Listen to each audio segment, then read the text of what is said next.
So I'm going to try out this new format, and do a video for this post. It might be kind of fun to do these. I get questions from time to time, and sometimes instead of typing out answers, it might be easier, more efficient, and perhaps even more fun to do a video, kind of talk through some of the ideas and see how that goes. So if this is useful, I may start doing more of these. If it's useful for you and it's fun for me, it might be productive to do these. But this is this isn't going to be a Q&A in this one, but it's a talk that I gave recently at an investment conference that I attended over the last few days. And I sort of adapted these slides a little bit, and I'm not going to go through the whole presentation, I don't think, but I'm going to touch on a few of the slides. And I wanted to sort of answer some of the pushback or counterpoints I received. The spoiler alert here is that the talk was about market valuations. I think the stock market is very expensive right now, but the good news is I think there's opportunities. And so my talk was basically highlighting sort of the risks I see in the S&P 500 in the passive index, and sort of the opportunities that might exist outside of that index. That's where my own investments have started to trend over the last couple of years, and it's just purely based on opportunity set. 10 years ago when I started Sabre, 11 years ago now, it was the opposite. Large caps were, in some cases, extraordinarily cheap. Apple was at 10 times earnings. Microsoft was at 10 times earnings. Google at one point traded down to 15 PE. These were world-beating companies, the best of the best, and they traded at a discount, not a premium, but a discount to the S&P 500 multiple, or at least in some cases on par, despite being extraordinarily better in terms of the quality and the growth potential. And so, the markets go through cycles, and I think that sort of pendulum has shifted the other direction to where many of those stocks are now fairly priced. In some cases, they might be overpriced. And I think in general, when you're buying the index, you just want to be aware of the risk that you're taking for when you pay a price like 29 times earnings, which is where in terms of the trailing earnings, that's how expensive the S&P is right now. So it's a historically expensive market. That's I think a fact. One of the pushbacks I received, or the counterpoint to that, is, well, yes, it's expensive, but deservedly so, because these companies, the quality of these companies that make up the index are so good. And I think that's a legitimate question to consider, and that's one of the things I want to talk about today. So I'm gonna kind of, I don't really have an outline here other than I wanted to make a couple of comments. I did do this talk, so I kind of have my slides, but I'm going to kind of riff on these slides a little bit and roll through these. We'll see how it goes. Hopefully it's useful. If it is, you can let me know, and we'll kind of, this is a little experiment, so we'll see where this goes. The three engines of value, I've been talking about this in a few posts here and there the last couple of years. This is really simple, right? This is almost obviously simple, but it's worth stating. Any stock is going to produce a result that is the product of these three simple factors. It's the growth, it's the change in the multiple, and it's the cash that you can pull out of the business through dividends and buybacks. And every stock over any period of time is going to grow or shrink at the product of those three factors. The reason I talk about it, or I've been talking about it a little bit over the last couple of years, is I've noticed, I think it's intuitive to just about everybody that growth creates value. Growth often can create a lot of value. And I think it's probably fairly obvious that dividends can create value as well, the cash you get plus growth. But I've noticed, like, the term compounder, for example, has really been co-opted in the last 5 years or so. And it's, I've used the term compounder throughout my career managing Sabre Capital, and I look for compounders like many of us do. But the term has sort of become, it's in some ways it's lost its meaning, although I still like to use it. I still like to think of companies as compounders, stocks as compounding machines. But a lot of emphasis has been placed on growth. And so compounders have been, people define it as any company that's growing fast, or any stock that has done well in the recent past. And that could be the case. That could be a compounder. But it doesn't necessarily mean that it's going to be a compounder going forward. I think you have to take a look at this middle factor here, this middle engine, the change in the PE multiple. And paying too much, needless to say, paying too much, too high a price can lead to a stock that is not a compounder, even if the growth continues and the fundamental result is good. So let's take a look at an example. I'll do this slideshow here to maybe make it a little bit easier to see. So these are the three engines of value: earnings growth, change in the PE, change in the shares outstanding plus the dividends. You can also look at any metric of growth. You could use sales growth and the change in the price to sales, or you could use the free cash flow growth and the change in the price to free cash flow ratio. So as long as your growth metric matches the denominator in the valuation multiple, you can look at it any which way. But those are the three factors. So this is an example I like to use. This is not a stock I own, unfortunately. It's been a great company and a great stock. And it's Murphy USA. So they own and operate gas stations. And it was a spinoff from Murphy Oil about 10 or 12 years ago. And this is the result of the stock over the last decade. And it's pretty remarkable. And the reason I like to use this as an example, I've used NVR in other posts. I've used AutoZone, sort of these classic compounders that have all three engines working. The reason I like to use this one as an example is because it shows how much value can be created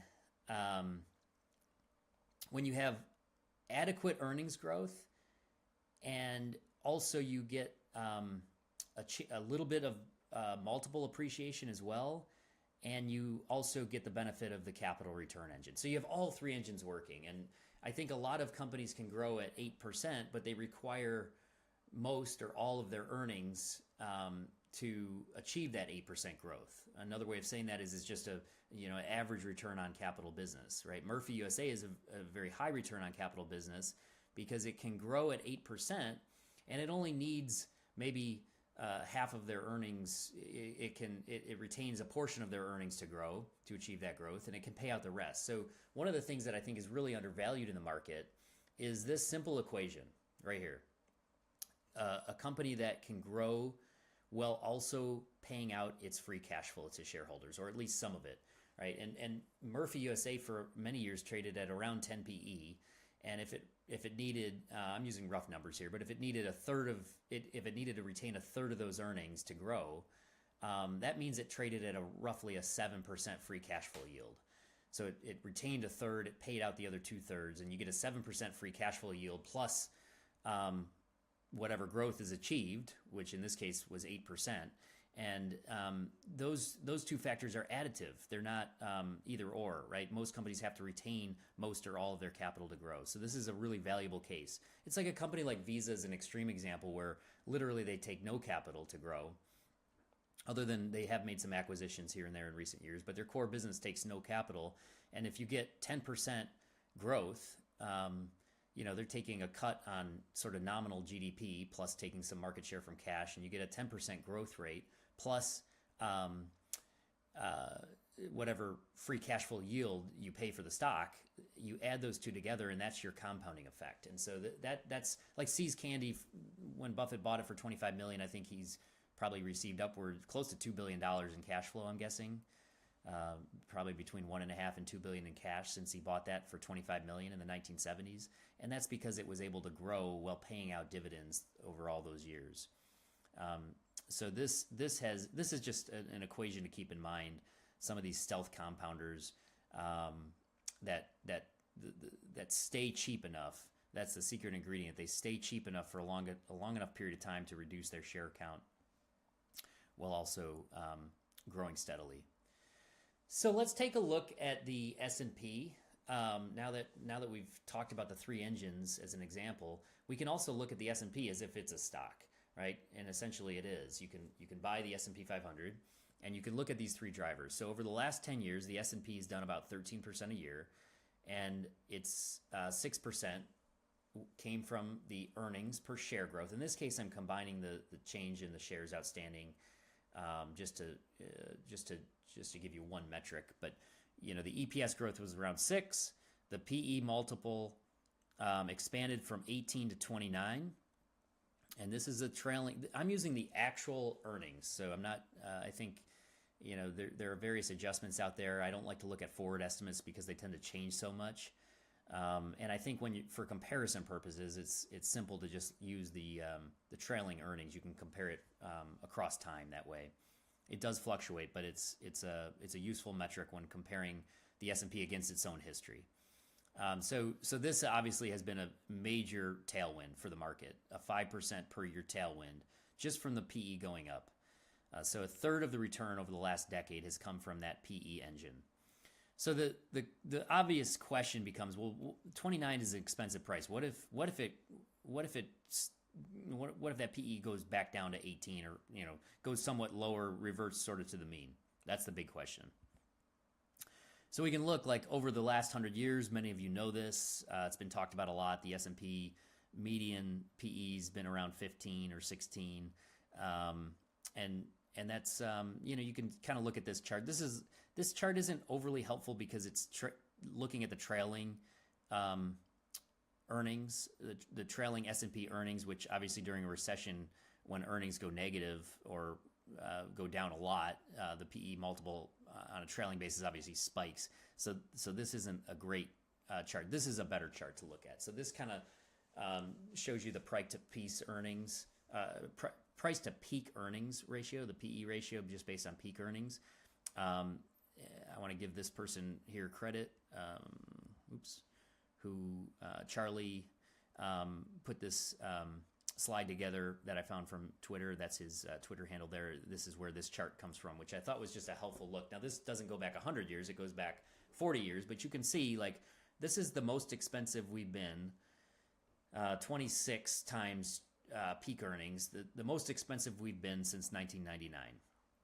And 1999 was honestly not that much more expensive than it is now. So we're in historically expensive territory.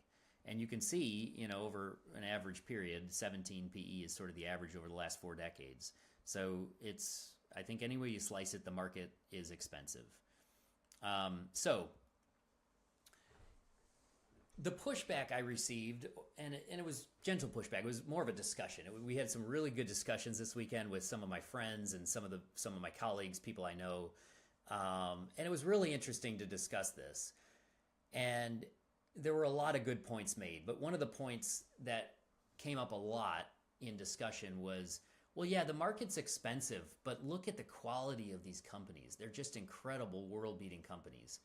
The Magnificent Seven are outstanding companies. NVIDIA is an absolute machine, right? It's one of the world's best companies, at least it is right now, and I think it's clear to say that Microsoft and Apple and Google are some of the best businesses that have ever been created in human history, right? So these are really great companies.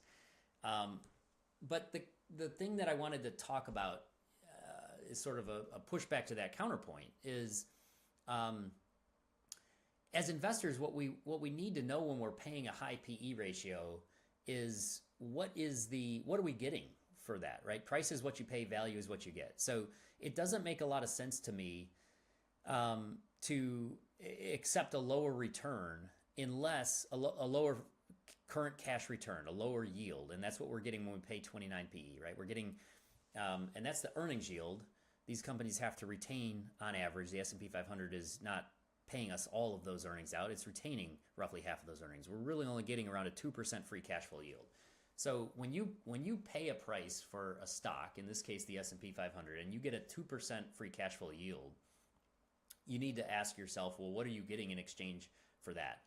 Well, in order for you to make a good return, you need to see growth, right? That's obvious, right? If you're not going to see a lot of growth, then that free cash flow yield has to be a lot higher. So what my point here is quality, we need to define quality. And quality, really simple, the simple way I think about it is quality is the cash we get now and the future growth of that cash. So what we want to remember, like Charlie Munger said, that it's dangerous to forget what we're trying to do. What we're not trying to do is buy quality stocks. We're trying to get a quality investment result. What we're not trying to do is buy growth stocks. The goal is to grow our capital, right? So now buying growth stocks might be a tool in the toolkit to achieve the growth of our capital. Buying quality stocks might be a tool in the toolkit to earning a quality return. But that's not the goal. The goal is the quality return, right? And so the definition of quality is the rate of return that we achieve on an investment. And you could think of it as the cash we get now from the dividend and the buyback. I'm using free cash flow yield as a proxy, but the cash we get now and the future growth of that cash. And so in this case, if we believe that these companies are so much better than the historical average company in the S&P, and therefore the multiple should be much higher, then we need to be expecting faster growth, right? Returns on capital have to be a lot higher, and we need to be able to reinvest our earnings at those high return on capital rates to achieve faster growth, right? So again, to summarize this slide, the goal of investing is to earn a good return. That's obvious. Quality is the cash we get and the future growth of that cash, right? That's how I define quality. And it's helpful to think, the title of the slide is Cash is Fungible. It's helpful, I think, sometimes to think of stocks as fungible.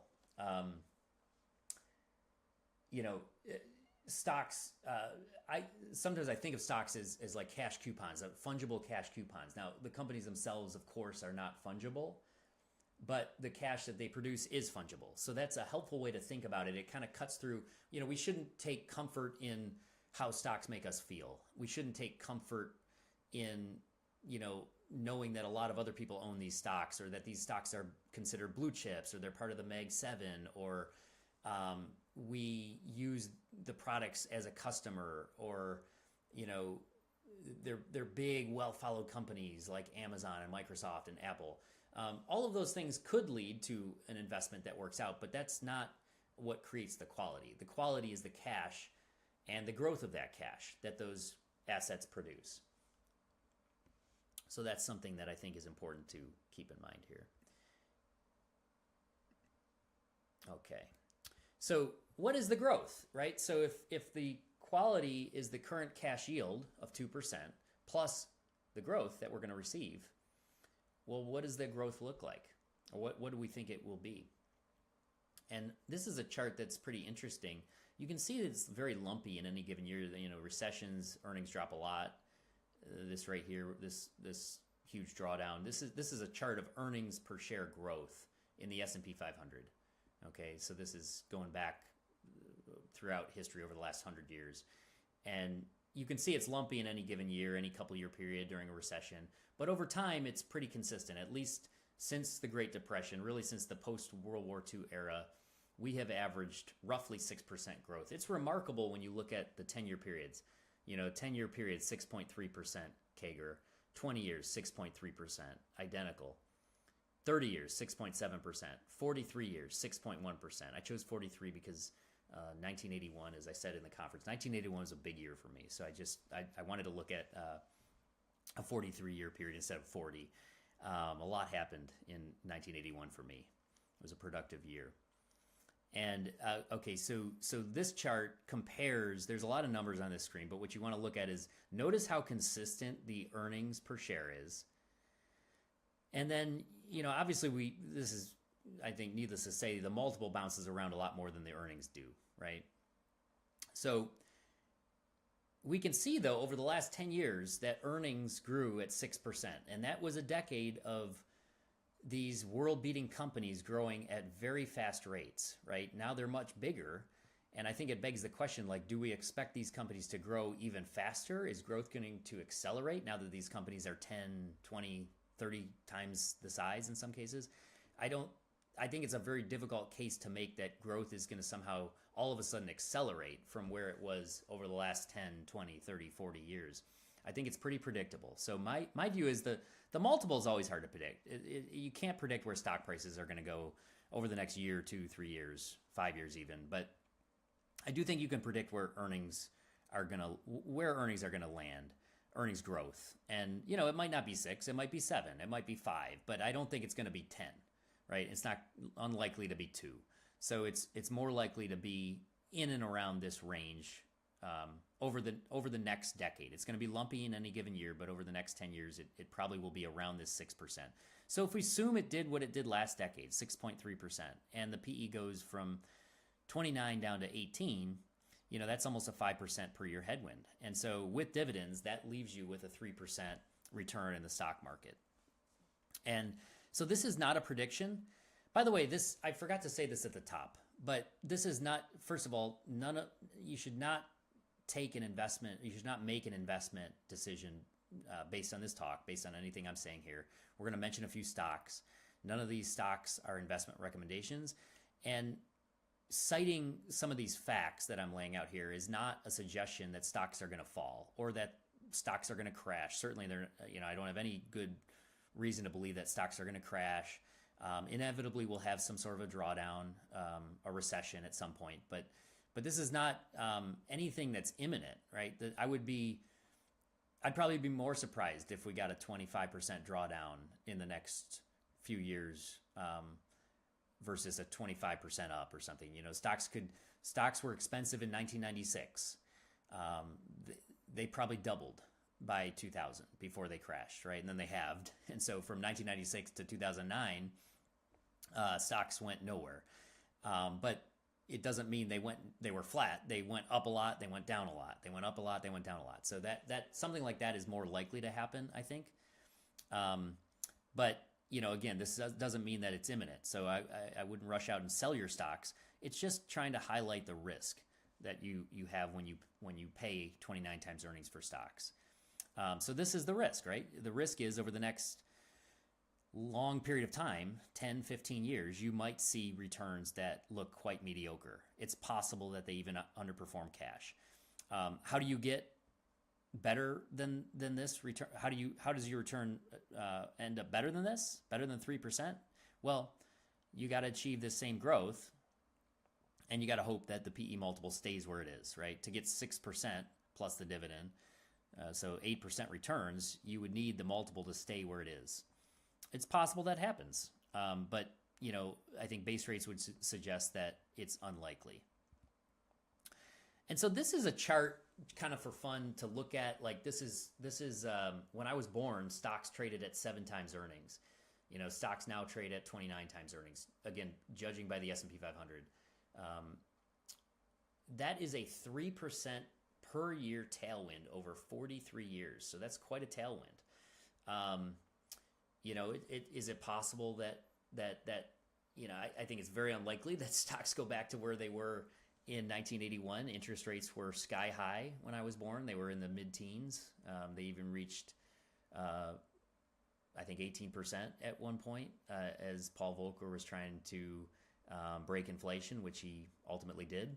But so it's not, it's not to suggest that stocks are going to go anywhere near this level, but they certainly could drop a lot. From the P multiple, I should say, could drop a lot from here. And so again, you just want to be aware that this number here, this 3.2%, could end up being, instead of a headwind, it could be a tailwind. You get the same growth and a much worse result in stocks. So I think that's important. I also wanted to say, there's opportunities. So before I get to that, this is a slide. I've talked about this before in a post. You can go read this post on CapEx. I'm not going to spend a lot of time here, but the margin profile, a lot of people have said, well, margins are a lot higher than they were. There's a risk to the margins in these companies because the net income margins of these big cap companies are much higher than the free cash flow margins. And the reason is, you can see here, the CapEx is vastly eclipsing the depreciation. So Microsoft spent $40 billion on CapEx, going to spend $60 billion this year. The income statement is recording a $15 billion depreciation charge. So as this CapEx flows through the income statement, it depends on the returns they get. If they continue to earn these fabulous returns, then the margins can stay where they're at. But if the returns on capital begin to decline even somewhat, not become terrible, but just decline from their sky-high current heights, then that could have a negative impact on margins. It could be a headwind to margins. And you can see how capital-intensive these companies have become. So you can read my post for more thoughts on this, but that's something to keep in mind. So we have expensive stocks with declining returns on capital. I shouldn't say we have declining returns on capital. It's just a risk, right? We have potentially a headwind to margins and returns. So what do you do? Jerry told George, if every instinct you have is wrong, then the opposite would have to be right. So I would suggest that we do the opposite, buy cheap stocks with improving returns. And so the second half of this chat here is the solution, right? So stocks in the S&P 500 are expensive, but there's a lot of opportunities right now. I wanted to show, from 1965 to 1981, the Dow went nowhere. So, and that's right, that's the risk we're talking about here. If you pay an expensive price, stocks were very expensive in the late 60s. The end result was a very lumpy 15 years, but a 15-year period where stocks went up and then they went down. They went up and down. But the 15-year period earned you essentially a 0% return, maybe a 2 or 3% return or something with dividends. But the index went nowhere for a decade and a half. Excuse me. But there is an opportunity. There's an opportunity. This is a Walter Schloss historical track record, and I bring this up to highlight one of the super investors. And you can look at the super investors of Graham and Doddville, famous article that Buffett wrote in the 1970s, I believe. And this track record is after that, of course. This is his full track record. So Walter Schloss was a famous value investor, started with a small amount of money, and had one of the best track records that I'm aware of over a 47-year period. He earned 20% gross, I think 15% net to his investors. But he compounded capital at 20% over that period of time. But what's interesting is I looked at this period from 1965 to 1981. And again, this is a period where the market went nowhere. And he averaged 21% a year during that period. So it's an opportunity. I should say he found opportunities during that period. And I think, in periods like the 2000s, it was a very bad decade for the S&P 500, but it was a great decade for active investors who found stocks outside of the S&P that offered great prospective returns, high free cash flow yields, low multiples that ended up expanding. And again, the combination of those three engines, a low multiple expanding plus a high free cash flow yield, can equate to a good result even in a market that is challenged. So that's something that I wanted to just sort of mention. So the solution, I talked about Buffett. He's buying oil, right? He doesn't seem all that keen on the S&P 500. He's selling some stocks. I haven't heard him talk about index investing recently. I think index investing is a great thing, but it's not. There's no magic rule that says put your money in an index and you're guaranteed to earn 10% or 9% or 8%. There's no rule that says that has to happen, right? At one price, right? We've been conditioned to seeing index returns of double digits, healthy double digits, 13% over the last decade. I went back and looked. With dividends, the stock market has returned 17% annually for the last 15 years. That is highly abnormal. Now, that 15 years is sort of cherry picking a low point. But what's interesting, and many of you remember this, right? I was investing in 2009. I remember this well. I was picking stocks, and I remember the talk in 2008 and 2009 was, and this was after a 13-year period where the stock market went nowhere. All right, it was a lost decade. And you can go back and read articles. It's not that hard to find articles that, from 2009 that talk about this. But index investing was not in vogue. Passive investing was not in vogue in 2009. It was viewed as very risky. And it was viewed that stocks are not to be trusted, and you need to be more active, and there was all sorts of solutions posed, and I don't think those solutions were necessarily the right answer. But ironically, that's when you want to be index investing, is when everyone says it's not a good idea, right? When everyone talks about index investing, which is what's happening now, I think money just pours into the index, and that creates opportunities. David Einhorn talks about how the market is broken. I don't think the market's broken. I think it's just this has happened before. This isn't new, right? The index flows that we're seeing, there's different actors. It's always slightly different, but we saw the same thing in the late 1960s. A great book on that period was called The Go-Go Years. We saw the same thing in the late 1920s. Every market cycle is different. There's different stocks that become glamour stocks and popular, and there's different results. I certainly am not. I don't think there's hardly any chance that we see something like the 1930s. We're not going to see a depression. It's a different era. But we could see something like the 1960s and 70s. We could see something like the late 90s and the early 2000s in terms of, a period where the economy continues to grow, but stocks go nowhere for a long period of time. And it's because large caps got too expensive in the late 60s. That was the Nifty 50 era where people called them one decision stocks. They bought Coca-Cola for 50 PE and McDonald's for 60 PE, and these great companies were very expensive, and the result was a lost decade essentially. And so what to do is to look for stocks outside of those areas, outside of the glamour stocks. It might even be within the S&P 500, right? There's going to be exceptions individually. Even some of the Mag 7 might still be great investments from here. But in general, I don't think the S&P 500 will be a great investment from here over the next decade or two. It'll be okay, but it's not going to be great. I think you can find better returns. If you're an active investor, I think you're going to find lots of opportunities to earn double-digit returns. And I think the market will struggle to earn those double-digit returns. So the solution, I have a chart here of Buffett going into Japan.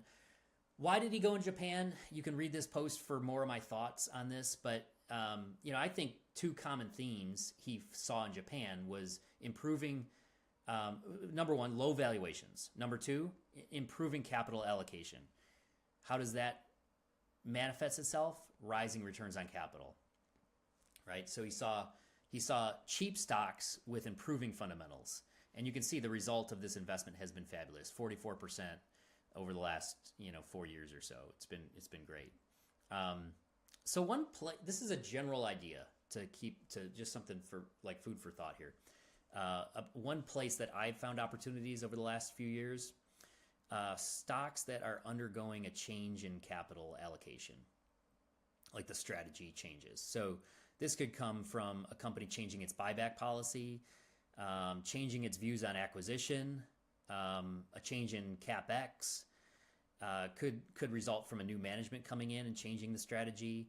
Could be from new management coming in and selling off one underperforming business and retaining the other better business, perhaps, simplification of the business. And one thing that I've been keeping in mind, and I put this in the special situations bucket, but you could think of it as a cyclical, but to me it's business conditions improving. And so that could be consolidation, like when the railroads in 2004 started to consolidate, and returns on capital, those businesses became much more efficient, returns on capital went up, and the stock prices in that industry, or the results to owners, stockholders in that industry, went from many, many decades of poor returns to, the railroad industry is probably one of the top performing industries in the stock market over the last 20 years, I would guess. The stocks have done extraordinarily well, and it's because they were cheap. The stocks were started at low valuations, and they had improving returns on capital, which led to expanding margins and expanding profitability and growth. And that led to a great result. So look for inflection points is basically the idea here. And it doesn't have to be a major inflection point like consolidation in the industry, but I think it's helpful to keep the capital cycle theory in mind. Think about the trend in competition. But also just at a more microeconomic level, look at a change in strategy at the management level. And so here's some examples, and these are not stock recommendations. These are companies that we own at Sabre, and so I'll use these as examples. But these are, again, these are not recommendations. Do your own research, please. But these are just good examples of companies that have undergone a major change in capital allocation, and they fit sort of that two common denominator theme of cheap stocks plus improving returns on capital. And again, think about quality. Current cash flow yield, all of these stocks are double-digit free cash flow yields. So right off the bat, you're getting a 10% free cash flow yield. The second theme, again, go back to this slide just to refresh. Common themes. I guess I don't even have, oh yeah. Cheap stocks, number one. Improving return on capital, number two. Okay, all of these stocks are cheap, and all of them are improving their returns on capital due to a change. In this case, it's due to a change in strategy or a change in capital allocation or a change in the industry conditions. But the result of those things are sort of those factors is that these businesses are getting better. So this video is getting way longer than I expected. I was going to go into each of these, but maybe I'll do another video, or we can, if people have questions, we can do another one. This is kind of fun. I kind of like to talk.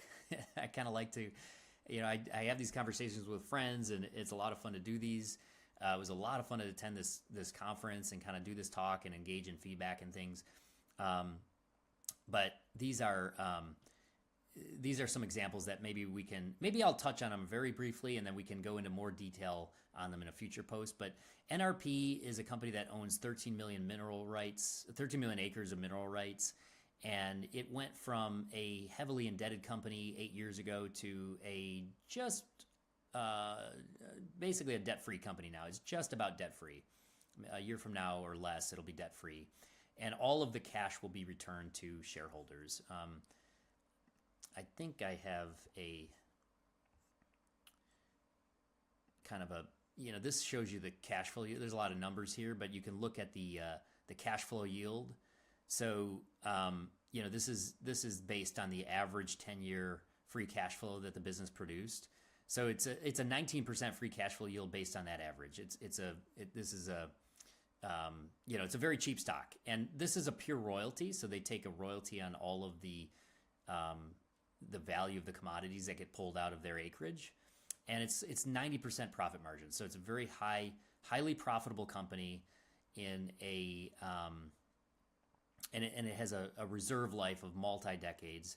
So I'm not going to go into the whole explain NRP in this video because it's getting too long. But we can you can read. I've written up all these on the blog. So for those of you that read Basic Investing, you can go look at this. For clients that are watching, you've heard me talk about these in our Sabre Capital Zoom calls. You've heard me talk about these in in calls and other updates and in my letters and so forth. So you're probably aware of these. But these are all companies that have undergone a big change. Medical Facilities DR is a company that had a change in management, capital allocation strategy. New management came in.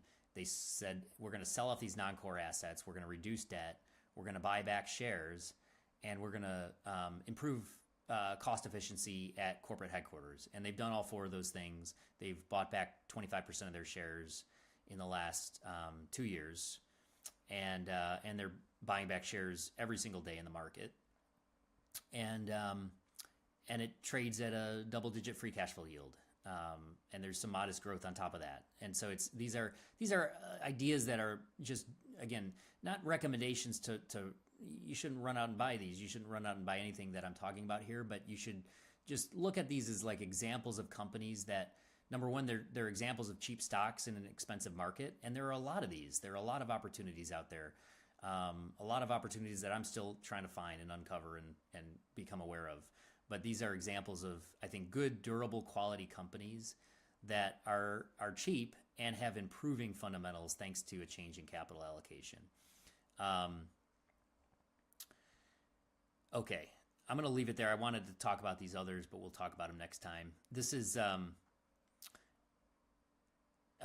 have written about posts about those, by the way, if you want to go read more details on those, and you can find those on Basic Investing. This is a chart of Buffett's. I used this chart in another talk last year, and this just shows that, again, a lot of words and numbers here. But look at this middle column. These are the this is the initial PE that he paid for all of these stocks. It's pretty remarkable. And this is just a sampling. It's not a comprehensive review of all of his stocks. It's just a sampling. And I didn't cherry pick. I just listed stocks that I was aware of. I just listed a few, put this together in a few minutes one day, and then just researched what did he actually pay for these stocks. I remember all of these stocks. And then I went and said, what did he pay? So I didn't go and only find the ones that were below 15p. I just randomly selected a group across different time periods. And you can see almost every single one is either, most of these are well below 15. Most of these are below 10 times earnings, right? So he very rarely pays more than 10. Occasionally, he will pay 14. Coke, American Express. So again, world-beating company. These would be like the Google, like Coke in the 1980s, American Express in the 1960s. That was the Google or the Microsoft or the Apple, right, of today. These were the best of the best, the absolute best companies in the world at that point. And at times they do trade just like today. Not today, but modern era. It wasn't that long ago that Apple traded at 10 PE. So they do trade cheaply from time to time, and he did buy them. But he didn't pay 35 PE, and that's just something to consider here. Okay, so think about quality as bird in the hand and two in the bush, right? You can get quality from an investment from a stock that trades at a very high current free cash flow yield that has low growth. You can also get the exact opposite. You can have a quality company with that grows a lot that has no free cash flow now. It's worth thinking about both of those, but I think it helps to think in terms of the fungibility of cash flow, right? You shouldn't buy stocks based on the name of the company or how it makes you feel. You should buy stocks based on your assessment of the durability of the cash flow that company produces over the long run. And so I think there's a lot of opportunities. I think my 2 cents here is, if you're an index investor, I don't think you need to sell your stocks if you're a long-term investor. If you're going to own index funds for the next 20 years, I think the returns will be lower. I think that's highly likely that they'll be lower than they were the last 20 years, but you're going to do fine. And I don't know that there's a better alternative if you're a passive investor. But if you're an active investor, I think there's a lot better alternatives, and I think there will be a lot of opportunities, and that's why I wanted to show you the Walter Schloss returns that I highlighted earlier in the talk. I think there'll be a lot of opportunities like that. We might face different economic environments. We might face more inflation. I think that could be likely. We might face difficult periods over the next decade or two. But there'll be lots of opportunities in stocks because of the market structure the way it is. So much money has flowed into passive index funds that has created a dichotomy and an opportunity, just like it did in the 1960s, just like it did in the late 1990s and early 2000s. I think this time is different in some ways, but it rhymes in many ways, and I think that in a nutshell is kind of what I wanted to talk about today. So as I said, we own shares in some of those companies mentioned. Please do your own research. This is just for educational purposes. Hopefully it was useful. It was fun to do. I'll close the video here, and we'll see if it's useful. We'll do another one in the future. But thank you for watching, and we'll see you in the next one.